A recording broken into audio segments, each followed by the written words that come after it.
नमस्कार, आपण पाहत आहे fast news Maharashtra. Fast news Maharashtra मध्ये आपलं सर्वांचं स्वागत। पाहूयात बातमी सविस्तरपणे।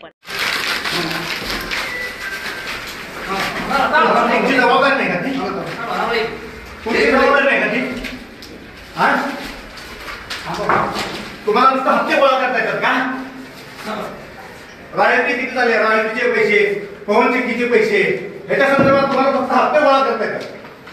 रॉयल्टीचे पैसे या पद्धतीने सगळं तुम्हाला गोळा करणार ठेवले का? तहसीलदार गिरदावर यांच्या मार्फत सगळं तुमची जबाबदारी नाही का?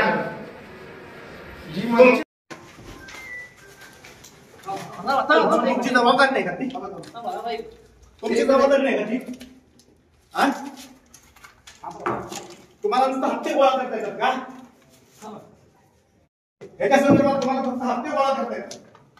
रॉयल्टीचे पैसे या पद्धतीने सगळं तुम्हाला गोळा करणार ठेवले का? तहसीलदार गिरदावर यांच्या मार्फत सगळं तुमची जबाबदारी नाही का? तुमची जबाबदारी नाही का? तुमची जबाबदारी आहे ग्राम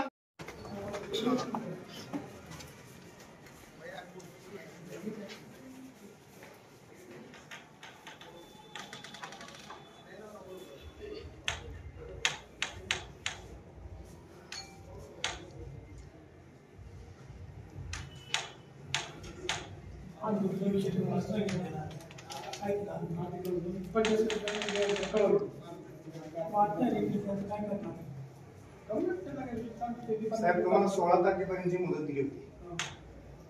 16 तारखेपर्यंत कसलंही कार्यक्रम झाले नाही।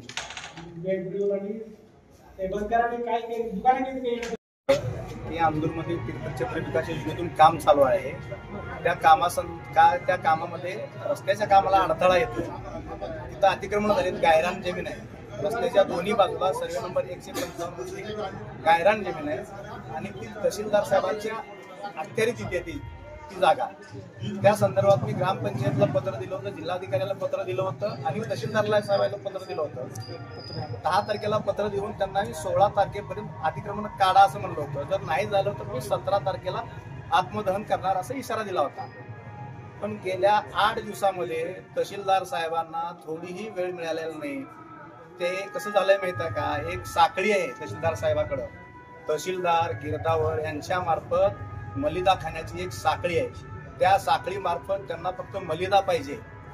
पुरवठा खात्यामार्फत, पुन्हा याच्या रॉयल्टीच्या मार्फत, हे पवन चक्कीच्या मार्फत, टावर सौर ऊर्जेचे काम चालू आहेत त्याच्या मार्फत, हे सगळे कामं तहसीलशी संबंधित असतात। त्याच्यामध्ये अर्थकारणामध्ये तहसीलदार मशगूल आहेत, पण ह्या कामामध्ये त्यांना अजिबात वेळ मिळाला नाही। तुम्ही आज बघितला, त्यांनी साधं पत्र सुद्धा दिलेलं नाही। आज तुमच्या समोर त्यांनी पत्र देत आहेत मला की 20 तारखेला मीटिंग कॉल करतायत। त्यांनी सरपंच, गट विकास अधिकारी आणि BNCC अधिकारी डिप्टी यांची मीटिंग कॉल करतायत। ही जमीन सर्वे नंबर गायरान 155 मधील जे अतिक्रमणधारक आहेत त्यांनी परस्पर विक्री केली आहे। शासनाची जमीन परस्पर जागे बळकावून भाड्यानं दिलेत, त्याचा लाभ ते घेत आहेत। ना त्याचा ग्रामपंचायतला कर, ना महसूलला कर। त्याच्यामुळं माझी विनंती होती की अतिक्रमण काढा। बरं, अतिक्रमण काढा म्हणजे ते बऱ्याच दिवसापासून बसले, त्यांना पूर्ण उठवा असंही आमचं म्हणणं नव्हतं की बाबा अतिक्रमणाला थोडा रस्त्याला अडथळा होतोय, गटार व्हायला पाहिजे, तिथं 1 मीटर 1.5 मीटर असं काढा असं आमचं म्हणणं होतं। पूर्ण उठवा असंही आमचं म्हणणं नव्हतं। तर त्या संदर्भात कुठलीही कारवाई झालेली नाही। तर आता 20 तारखेला बघू काय करतायत ते। त्याच्यानंतर माझी पुढची भूमिका जिल्हाधिकारी कार्यालयासमोर मी काय करायचं ते मी करेन।